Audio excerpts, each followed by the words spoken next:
नमस्कार दोस्तों, मैं उत्सव कुमार आप सभी का आपके अपने YouTube चैनल उत्सव मैथ्स में स्वागत करता हूं।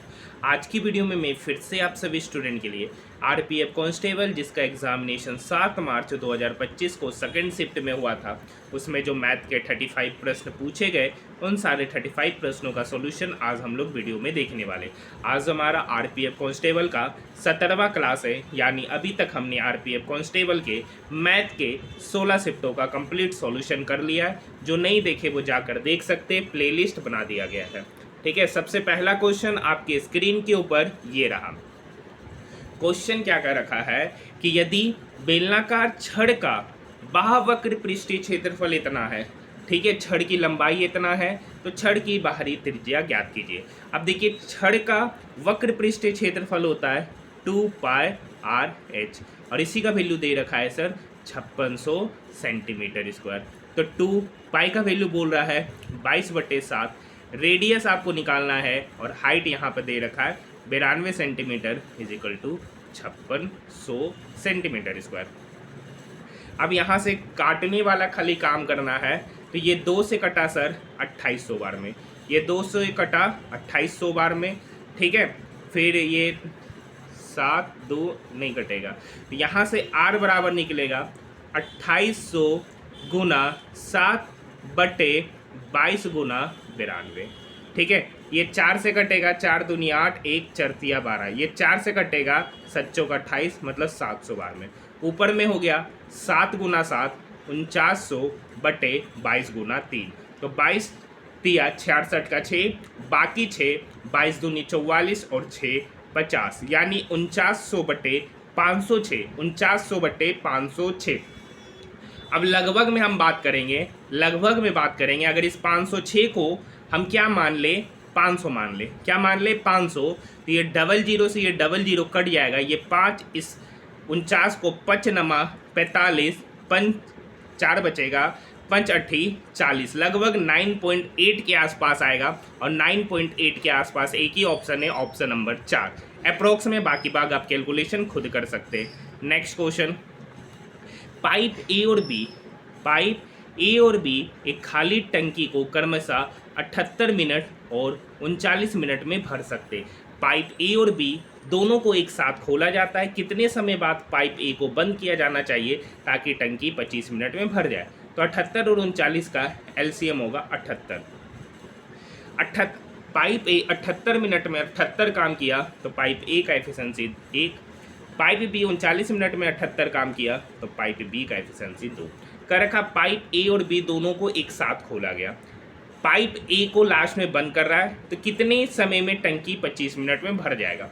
आप समझिए ए और बी दोनों को साथ में काम कराया गया, लेकिन कुछ समय काम करने के बाद ए को बंद कर दिया गया, तो बचा हुआ काम बी जो है ना समथिंग मिनट में किया होगा। तो यानी शुरू से लेके अंत तक में काम कौन किया, बी टोटल कितना मिनट काम किया, 25 मिनट। तो 25 गुना 2 कितना हो गया सर 50 काम, मतलब बी जो है ना 50 काम किया। टोटल काम 78 था, उस 78 काम में से 50 काम बी किया, तो बचा कितना काम, 28 काम।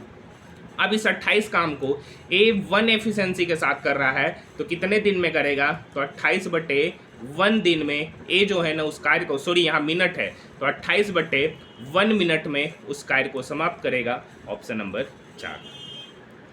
नेक्स्ट क्वेश्चन, धनात्मक पूर्णांक p, q के इसे कितने युग में मौजूद है जिसमें p और q का महत्तम समावर्तक 37 है। मान लिया कि दो संख्या p और q है, उसका महत्तम समावर्तक 37 है, तो वो संख्या होगा 37 है, 37b, ठीक है। अब उनका योगफल 1961 है, यानी 37a plus 37b is equal to 1961। तो यहाँ से a प्लस बी कितना निकलेगा, ये 1961 से 37 कटेगा, 37 पंचे, ठीक है, 37 दिया, मतलब a प्लस बी का वैल्यू निकल के आ गया 53, a प्लस बी का वैल्यू निकल के आ गया 53। पूछ रहा है ऐसा कितना युग में मौजूद है, तो देखिए a प्लस बी का वैल्यू 53, तो यहाँ पर जब a का वैल्यू 1 लेंगे तो b कितना निकलेगा 52। तो देखिए इस दोनों का एचसीएफ 1 ही है। जब a का वैल्यू 2 लेंगे तो b कितना निकलेगा 51।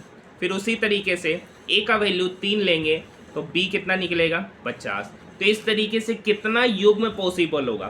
तो एक बात यहाँ पर आप समझिए अच्छे से कि यहाँ पर दो पॉजिटिव नंबर का सम आ रहा है ओड नंबर, दो पॉजिटिव नंबर का सम आ रहा है ओड नंबर, ये तभी पॉसिबल होगा जब एक इवन नंबर होगा, जब एक इवन नंबर होगा और एक ओड नंबर होगा, तब इस दो नंबर का समेशन हमेशा ओड आएगा।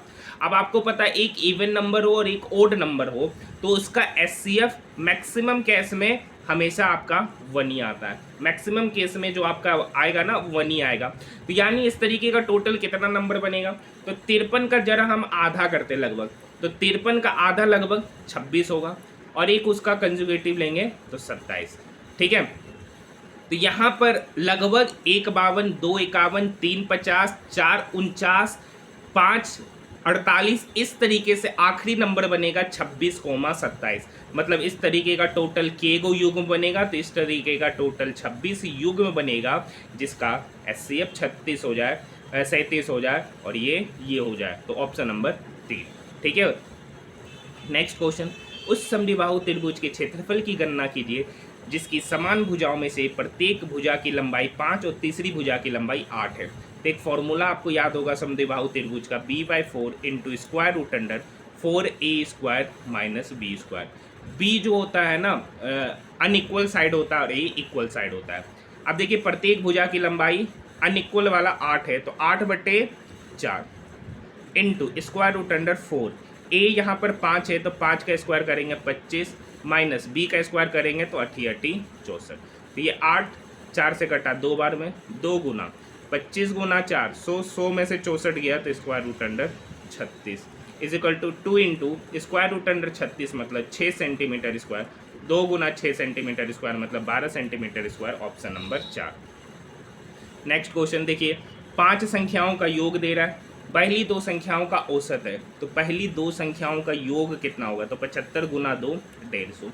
तीसरी संख्या 118 है, तो पहली दूसरी और तीसरी संख्या का सम कितना होगा, 150 प्लस 118 कितना हो गया 268। 5 संख्याओं का सम कितना है 655, उस 655 में हम 268 घटाएंगे तो 15 में से 8 गया 7, 14 में से 6 गया 8 और 5 में से 2 गया 3, तो बचा हुआ शेष 2 संख्याओं का योग कितना आया, शेष 2 संख्याओं का योग आया 387। तो पूछ रहा है उसका औसत, तो शेष 2 संख्याओं का औसत निकालने के लिए 2 से डिवाइड करेंगे, 2 एकम 2 1, 2 9 18, 2 तिया 6, 2 पंचे 10, 193.5, option number first. Next question, 2 वर्ष पूर्व किसी शहर की जनसंख्या 1,10,000 थी, पहले वर्ष में जनसंख्या में 10% की वृद्धि हुई, फिर 10% की कमी हुई, तो वर्तमान जनसंख्या या तो सक्सेसिव करके निकाल ले या तो हम लोग प्रोसेस से 1 2 3 4। देखिए 10% का वृद्धि हो गया तो कितना हो गया 110%, 110% का फ्रैक्शन वैल्यू 11/10। फिर बोल रहा है 10% का कमी हो गया, तो 100 पर 10% का कमी मतलब 90%, 90% का फ्रैक्शन वैल्यू 9/10। 1 0 से 1 0 क्या हो गया, कट गया, 11 गुना 11 121, 121 00 गुना 9, 0 0 9 9 दूनी 18, 9 एकम 9 और 1 10, मतलब 1,89,000 जनसंख्या हो जाएगा, ऑप्शन नंबर 4। कर रखा एम का वह सबसे छोटा मान ज्ञात करें जो ये संख्या 11 से विभाज्य हो जाए, तो नंबर थोड़ा अच्छे से लिख लेते बड़ा में। अब देखिए 11 से वही संख्या विभाज्य होता है जब sum of even place minus sum of odd place, तो 8 और 3 11, 11 plus 1 12, sum of odd place minus sum of even place minus m minus 1, तो 12 में से 11 चल गया सर 11, 11 माइनस m, तो कह रखा है 11 माइनस m 11 से कब विभाज्य होगा, जब m बराबर क्या रख दे 0, m बराबर 0 यानी 11 माइनस 0 आपका 11 हो जाएगा, और ये 11 11 से डिवाइड है मतलब m का वैल्यू यहाँ पर 0 रखना पड़ेगा, ऑप्शन नंबर 4। देखिए 2 संख्याओं का एलसीएम दे रखा है 315, यदि संख्याएं 7:9 के अनुपात में तो संख्याओं का योगफल बताइए। अच्छा देखिए, तो मान लेते हैं कि 2 संख्याएं हैं सर 7x और 9x, अब बताइए इनका एलसीएम क्या होगा, तो 7x और 9x का एलसीएम होगा 7 × 9 × x इज इक्वल टू 315। अब ये काटेगा 7 चौक 28, 3 7 पंचे 35, 9 पंचे 45, मतलब x यहाँ से निकल के आ गया 5। पूछ रहा है संख्याओं का योग, तो 7x plus 9x, 7x plus 9x कितना होता है 16x, और यहाँ पे x का वैल्यू 5 रखना है, तो 16 गुना 5 कितना हो जाएगा, 80 हो जाएगा। Option number 3।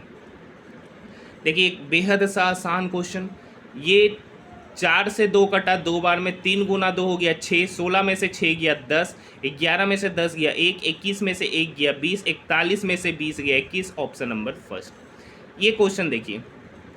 अच्छा, ये क्वेश्चन कराने से पहले आपको एक फॉर्मूला याद कराते हैं, ठीक है। देखिए a प्लस बी का होल क्यूब, ये बराबर होता है A cube plus 3ab into A plus B plus B cube.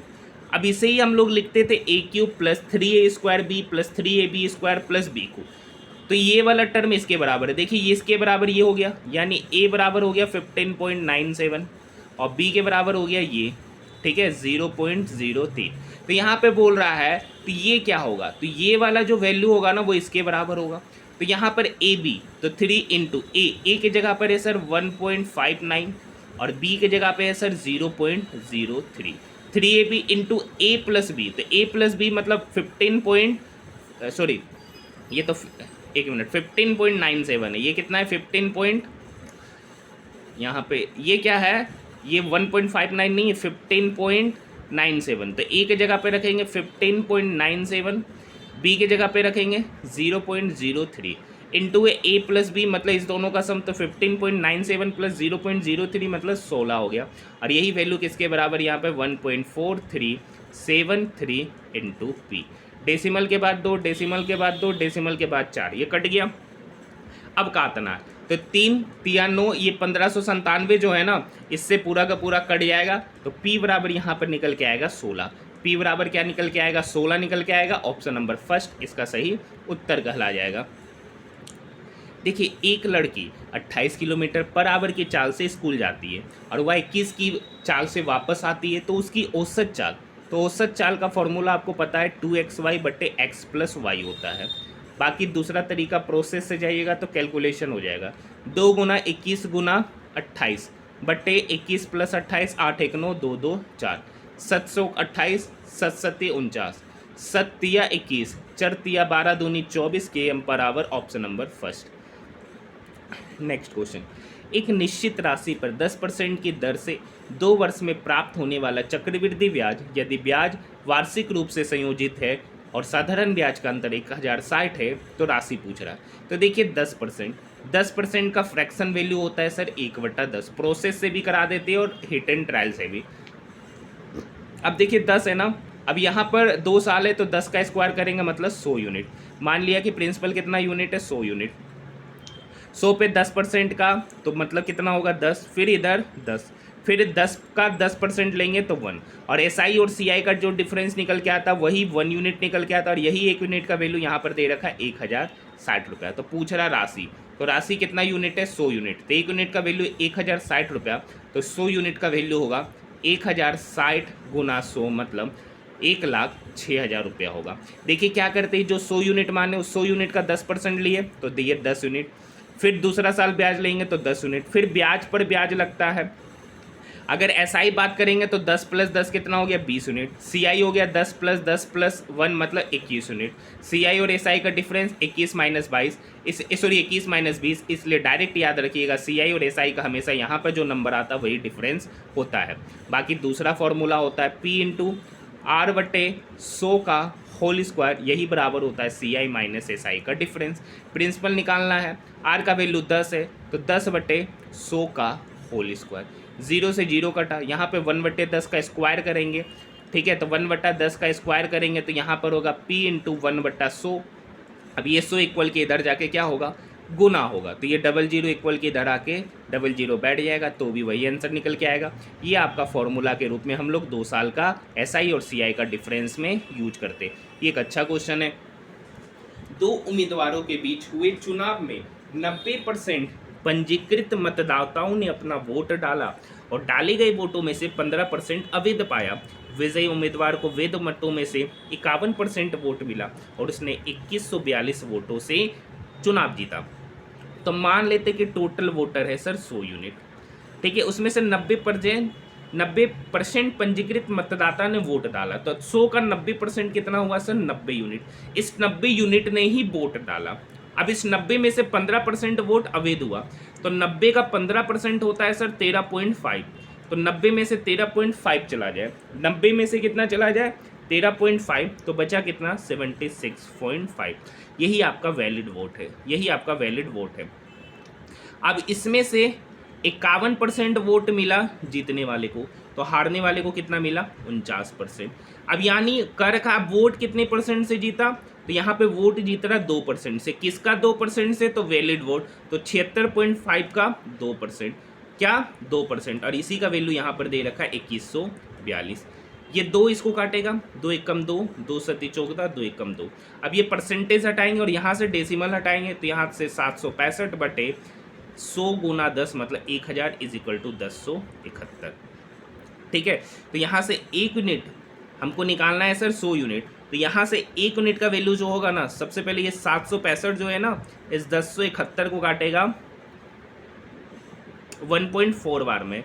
ठीक है, और 1 यूनिट ये 1.4 इधर जाके 1000 से मल्टीप्लाई होगा, तो 1.4 इंटू 1000 ये हो जाएगा आपका 1400। ये हो गया 1 यूनिट का वैल्यू।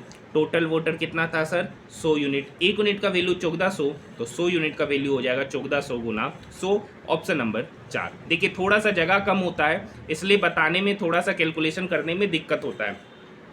देखिए आर्यन को एक बड़े लोन की घास काटने में 12 घंटा लगता है, आर्यन को लगा 12 घंटा। अब ये अरमान है, अरमान के लिए लिख दिए एन, उसको घास काटने में लगा 7 घंटा। यदि अरमान अकेला काटे, नहीं, यहाँ पे वाह और अरमान मिलकर, मतलब आर्यन और अरमान मिलकर 7 घंटा में काटता है, तो अरमान उसे अकेले कितने घंटे में काटेगा, तो 12 और 7 का एलसीएम होता है 84 घंटा। आर्यन 12 घंटे में 84 काम किया, तो आर्यन का एफिशिएंसी 7।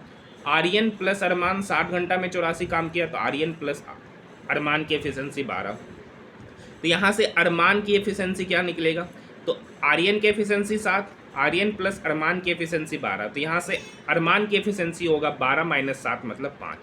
अब इस 84 काम को 5 एफिशिएंसी के साथ किया जा रहा है, तो काम होगा 84/5 घंटा में। अब ये इसको काटेगा, तो 5 से 16 घंटा होगा, 16 घंटा प्लस 4/5 घंटा। ये 4/5 घंटा को मिनट में कन्वर्ट करने के लिए 60 से क्या करेंगे मल्टीप्लाई, ये 5 इस साइड को काटेगा 12 बार में, तो यहाँ तो हो गया 16 घंटा प्लस 12 चौक 48, तो 16 घंटा 48 minute, option number 3। Next question देखिए 7 पंचे 35, 3 38/7। ये माइनस एक्स इक्वल के इधर आएगा, ये इक्वल के इधर आएगा, माइनस 14 तिया 42, 5 47/14, और इसी का वैल्यू एक्स है। 7 और 14 का एलसीएम 14, 7 का टेबल में 14 2 बार में, तो 38 गुना 2 76 minus 47 is equal to X. तो 16 में से 7 गया, ठीक है 9, 5 में से 4 गया 1, नहीं 6 में से 4 गया 2, 6 में से 4 गया 2, 29/14 बराबर x। तो यहाँ से x निकल के आएगा मिक्स फ्रैक्शन में 2:1/14, option number first. Next question देखिए ये वाला तो आपको पता है कि 1/x⁻n जो कि बराबर होता है 1/x⁻n के, और ये बराबर होता है x⁻n के। तो यानी 1/4⁻2 है, जिसका मतलब होगा 4 का स्क्वायर। यहाँ 1/9 है, इसका मतलब होगा 9 का स्क्वायर, और 1/7 है, जिसका मतलब होगा 7 का स्क्वायर। 4 का स्क्वायर 16, 9 का स्क्वायर 81, और 7 का स्क्वायर 7×7 = 49। तीनों को जोड़िएगा तो 146, option number first. Next question square root under 144 का वैल्यू होता है 12 प्लस स्क्वायर रूट अंडर 0.0225। तो देखिए 225 का स्क्वायर 225 किसका स्क्वायर है 15 का, लेकिन यहाँ डेसिमल के बाद 4 नंबर है, तो यानी ये बेसिकली 0.15 है। तो 12 प्लस 0.15 हो गया 12.15। स्क्वायर रूट अंडर 9 मतलब जिसका वैल्यू होता है 3, उसको घटाना है, तो 12.15 में से 3 घटाएंगे तो आंसर निकल के आएगा 9.15, ऑप्शन नंबर 3।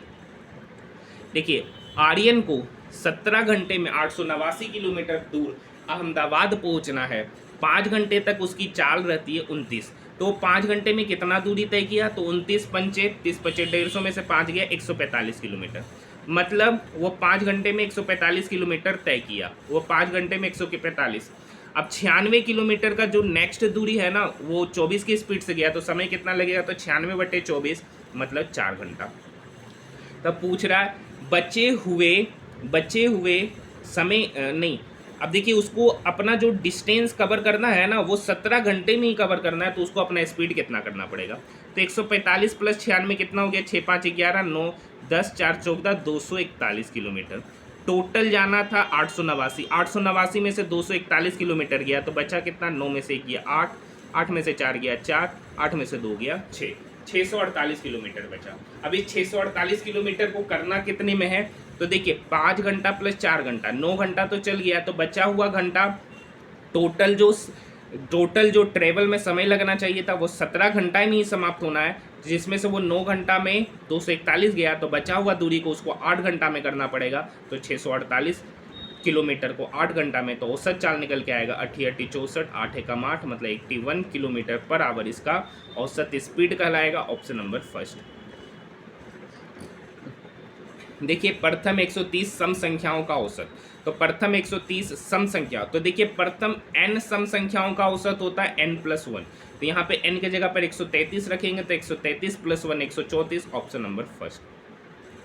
देखिए k का 35%, k का 35%, 35% मतलब 35/100, 10 का 3000%, तो 10 का 3000%, 0000 कटा, 30 का 10 गुना मतलब 300, 300 में से 20 कम मतलब 280। अब ये काटेंगे सर, 7 से 7 चौक 28 40, 7 पंचे 35, ये 5 से कटा 100 20 बार में, तो k/20 बराबर 40, तो k बराबर होगा 20 गुना 40, और 20 गुना 40 आपका 800 हो जाएगा। Option number first. Next question, Priya किसी कार्य को 30 दिनों में कर सकती है, प्रिया और वर्षा उसी कार्य को 18 दिनों में कर सकते हैं, प्रिया वर्षा और निशा उसी कार्य को 9 दिनों में कर सकते हैं। 30 तीनों का एलसीएम होगा 30 18 9 का 90। प्रिया 30 दिन में 90 काम किया तो प्रिया का एफिशिएंसी 3, प्रिया प्लस वर्षा 18 दिन में 90 काम किया तो प्रिया प्लस वर्षा का एफिशिएंसी 5, प्रिया वर्षा और निशा एक साथ मिलकर उसी कार्य को 9 दिन में किया तो इनका एफिशिएंसी 10।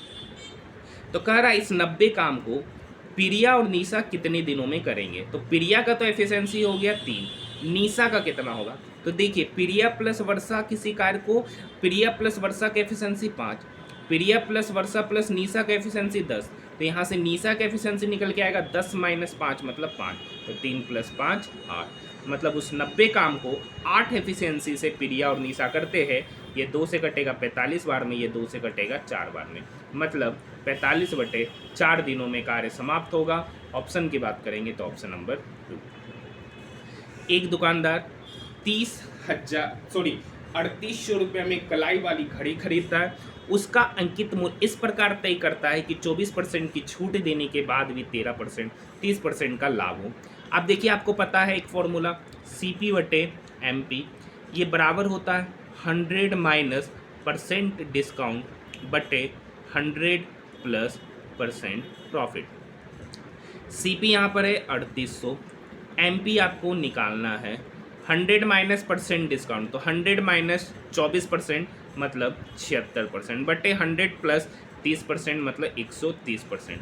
ठीक है, अब देखिए ये 38 से ये 76 कटा 2 बार में, ये 2 से 100 कटा 50 बार में, तो यहाँ से MP बराबर निकल के आएगा 50 गुना 150, क्रॉस मल्टीप्लिकेशन होगा तो 50 गुना 130, यहाँ 130 है तो 50 गुना 130 मतलब 6500 रुपया उस वस्तु का MP होगा। Option number 4।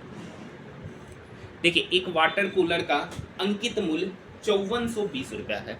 ठीक है सर, एक वाटर कूलर का अंकित मूल्य कितना है, 5420 रुपया। अब इसे ऑफ सीजन में 15% का छूट दिया, तो 15% का छूट दिए सर, तो बेचे कितना पे 85% में, बेचे कितना पे 85%।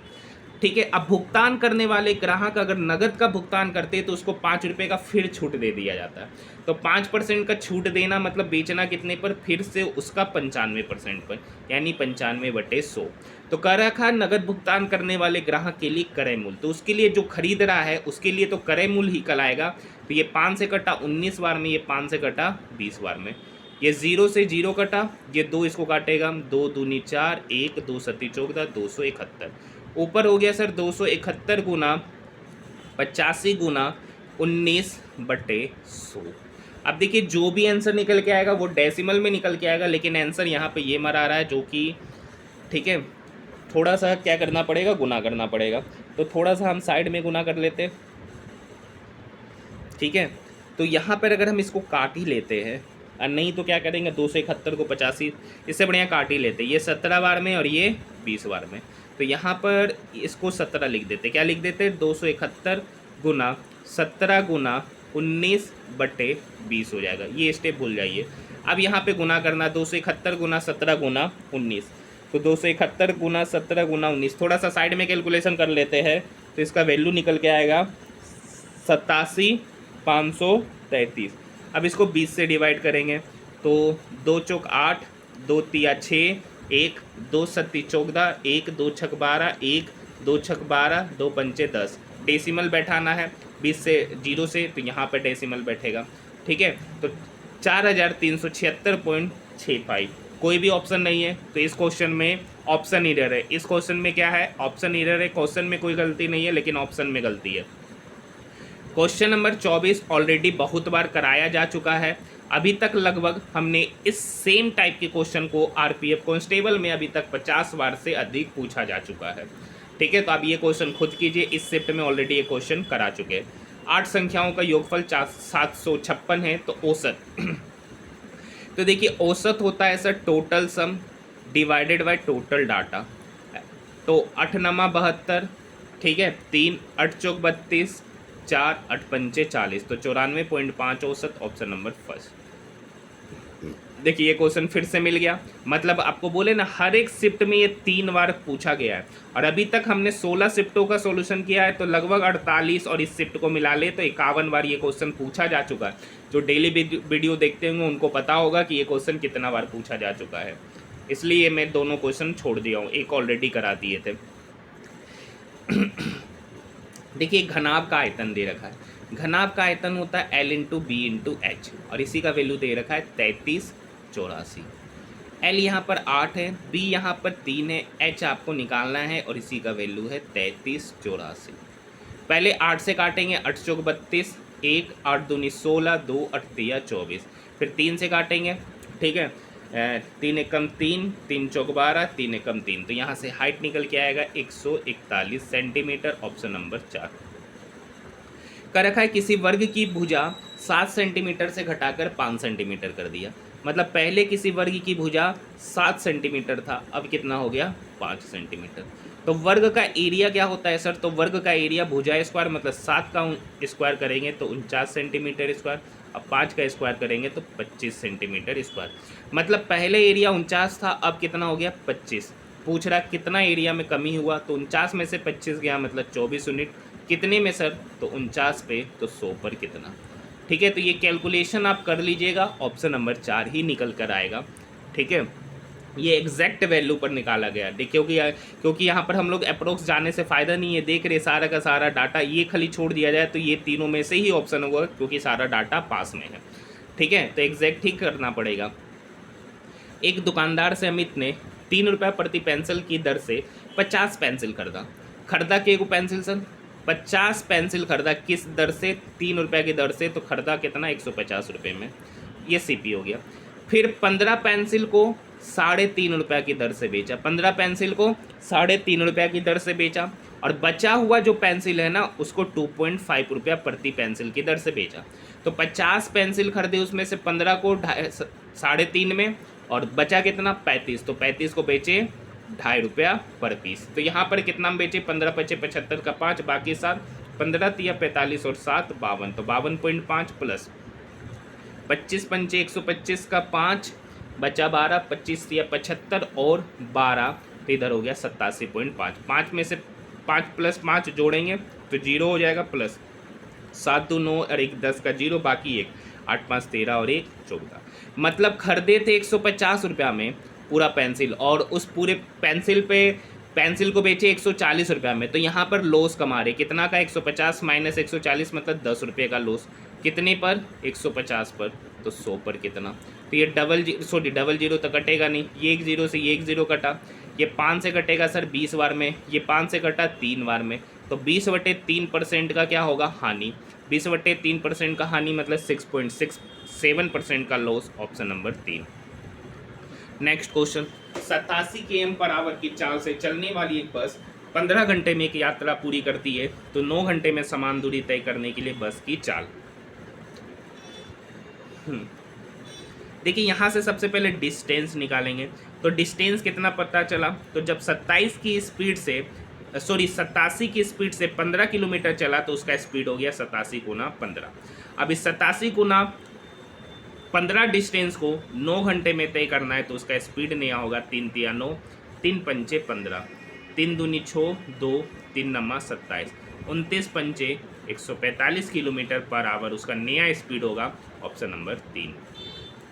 नेक्स्ट क्वेश्चन, 10% वार्षिक साधारण ब्याज पर निवेश करने पर एक राशि 2 वर्ष बाद इतना हो जाता है। तो मान लिया कि प्रिंसिपल कितना यूनिट है, 100 यूनिट, उस पर 10% की दर से 2 वर्ष का ब्याज कितना होगा, तो 100 यूनिट पर 10% की दर से 2 वर्ष का ब्याज हो गया 120 यूनिट। तो 100 प्लस 120 मतलब 120 यूनिट, ये अमाउंट कहलाया। 120 यूनिट का ही वैल्यू यहाँ पर 3600 दे रखा है, तो 1 यूनिट का वैल्यू कितना हो गया 30 यूनिट, सॉरी 1 यूनिट का वैल्यू हो गया 30 रुपया। तो पूछ रहा 2 वर्ष का साधारण ब्याज, तो 2 वर्ष का साधारण ब्याज है 20 यूनिट, 1 यूनिट का वैल्यू 30 रुपया, तो 20 यूनिट का वैल्यू होगा 20 गुना 30 मतलब 600 रुपया। Option number 3। एक 145 मीटर लंबी रेलगाड़ी विपरीत दिशा में 9.5 किलोमीटर पर आवर की चाल से चल रहे एक व्यक्ति को 30 सेकंड में पार करती है, तो रेलगाड़ी की चाल। तो मान लिया कि रेलगाड़ी की चाल है x किलोमीटर पर आवर। अब देखिए 145 मीटर लंबी रेलगाड़ी है जो विपरीत दिशा में, तो विपरीत दिशा में व्यक्ति की चाल और ट्रेन की चाल क्या होगा, ऐड हो जाएगा। तो ऐड करेंगे तो x plus 9.5 kilometre per hour, ये किलोमीटर पर आवर है तो इसको मीटर पर सेकंड में कन्वर्ट करने के लिए 5/18 से गुना करेंगे, और इसको पार करने में समय कितना लगा 30 सेकंड। यहाँ तक बात समझ में आया, क्यों 5/18 से गुना किए, क्योंकि इस यूनिट हो जाएगा मीटर पर सेकंड, हाँ या ना। ठीक है, तो जब मीटर पर सेकंड लेंगे, तो मीटर पर सेकंड लेंगे तो मीटर तो नीचे रहेगा, सेकंड चला जाएगा ऊपर, तो सेकंड से सेकंड क्या होगा, कट जाएगा। ये 5 से कटा 29 बार में, ठीक है, और ये 6 तिया 18, 6 पंचे 30, 29 गुना 3, तो 30 तिया 90 में से 3 गया तो इधर 87 हो गया, बराबर 5x प्लस 9.5 इंटू 5 तो 5 25, 9 5 45 और 2 47.5, तो यहाँ से 5x बराबर होगा 0.5, ठीक है, 16 में से 7 गया 9 और 7 में से 4 गया 3, तो 5x बराबर 39.5, तो x बराबर 5 7 35, 4 95 45, तो x जो होगा 7.9 किलोमीटर पर आवर की स्पीड से गया, जो कि रेलगाड़ी की चाल है। Option number 2। नेक्स्ट क्वेश्चन देखिए, 36/y इजिकल टू y/9, मतलब ये मध्यानुपात है, तो यहाँ से y² बराबर होगा 36 गुना 9, तो यहाँ से y जो होगा ना वो हो जाएगा स्क्वायर रूट अंडर 36 गुना 9, तो 36 गुना 9 मतलब 36 का स्क्वायर रूट 6, 9 का स्क्वायर रूट मतलब 3, तो 6 गुना 3 मतलब 18। Option number 2। ए और बी के व्यवसाय में 15,500 के कुल लाभ में से ए को लाभ के रूप में 5500 मिला, मतलब टोटल लाभ हो रहा है 15,500, तो ए को प्रॉफिट हो रहा है 5500 रुपये का, और बी को प्रॉफिट, और टोटल प्रॉफिट हुआ 15,500, तो 15,500 में से ए को मिला 5500, तो बी को कितना मिला होगा 10,000। ठीक है, अब यहाँ से 00 से 00 कटा, ये 5 से कटा 21 बार में, ठीक है, नहीं ये 5 से कटा 11 बार में, और ये 5 से कटा 20 बार में। अब आगे पढ़िए, ए का निवेश बी के निवेश से 67,500 कम है, ए का निवेश बी के निवेश से 67,500 कम है, तो ये तो प्रॉफिट का रेशियो है। तो देखिए प्रॉफिट उसी अनुसार पर हुआ होगा जिस अनुसार पर वो पैसा लगाया होगा, तो यहाँ पर ए को कितना कम प्रॉफिट हो रहा है 9 यूनिट का, तो मतलब वो शेयर भी उसका क्या होगा 9 यूनिट कम, और यहाँ पे 9 यूनिट का ही वैल्यू दे रखा है 67,500, तो 1 यूनिट का वैल्यू होगा 9 सती 63, 4 9 पंचे 45, 7500, तो 1 यूनिट का वैल्यू 7500। तो बी का निवेश, तो बी कितना निवेश किया था 20 यूनिट, 1 यूनिट का वैल्यू 7500, तो 20 यूनिट का वैल्यू होगा 7500 गुना 20 मतलब 1.5 लाख। Option number first. कोई दुकानदार एक लैपटॉप 30,000 रुपये में खरीदता है और उसे 35,000 में बेचता है, तो कितना आसान सा क्वेश्चन है सर, 30,000 में खरीदे 35,000 में बेचे, तो प्रॉफिट कितने का हुआ सर 5,000 का, कितने पे सर, तो 30,000 पे, तो 100 पर कितना परसेंटेज निकालना है, तो गुना 100, 3 0 से 3 0 कटा, ये 5 से 30 कटा 6 बार में, तो 100/100 100/6% का प्रॉफिट होगा। 100/6% मतलब 16.666% का प्रॉफिट, ऑप्शन नंबर 2। तो आज हमारा आरपीएफ कांस्टेबल का 17 तारीख सेकेंड शिफ्ट का भी नहीं 17 नहीं था, 7 मार्च, सॉरी 7 मार्च 2025 का सेकेंड शिफ्ट का भी मैथ का पेपर यहीं पर क्या होता है, समाप्त होता है। आपके लिए एक ज़रूरी इन्फॉर्मेशन है, देखिए आरआरबी एएलपी का एग्जामिनेशन 25 से 29 नवंबर के बीच में चला था 2024 में। उसमें लगभग 15 शिफ्टों में एग्जामिनेशन हुआ था। उस 15 शिफ्टों के मैंने कंप्लीट पेपर का सॉल्यूशन कराया। कंप्लीट पेपर मतलब मैथ का भी, रीजनिंग का भी और जीके का। उसके बाद आरआरबी जेई का पेपर हुआ था, तो उसका भी मैंने कंप्लीट पेपर का सॉल्यूशन कराया, मैथ, रीजनिंग, जीके। उसके बाद टेक्नीशियन ग्रेड 3 का एग्जामिनेशन हुआ, ग्रेड 3 का भी, तो उसका भी मैंने कंप्लीट पेपर का सॉल्यूशन कराया, मैथ, रीजनिंग और जीके।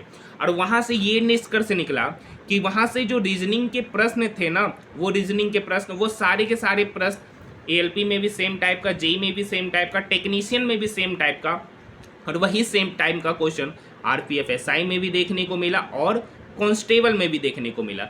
इसलिए जो मैंने आरपीएफ एसआई और कांस्टेबल का सॉल्यूशन कराया, उसमें सिर्फ मैंने मैथ के प्रश्नों का सॉल्यूशन कराया है। तो जो आप लोग जिसका भी वीडियो देखना चाहते जाकर देख सकते, सभी का प्लेलिस्ट बना दिया गया है, सभी का प्लेलिस्ट बना दिया गया है। आपको एएलपी, आरआरबी जेई और टेक्नीशियन ग्रेड 3 का कंप्लीट पेपर का सॉल्यूशन होगा, और आरपीएफ एसआई और आरपीएफ कांस्टेबल का खाली मैथ का पेपर का सॉल्यूशन होगा। क्यों नहीं रीजनिंग का क्वेश्चन कराया गया? क्योंकि रीजनिंग का जो पैटर्न है ना, वो पूरा का पूरा सेम है, एक भी क्वेश्चन इधर से उधर नहीं है। ठीक है, तो मिलते हैं हम लोग नेक्स्ट वीडियो में।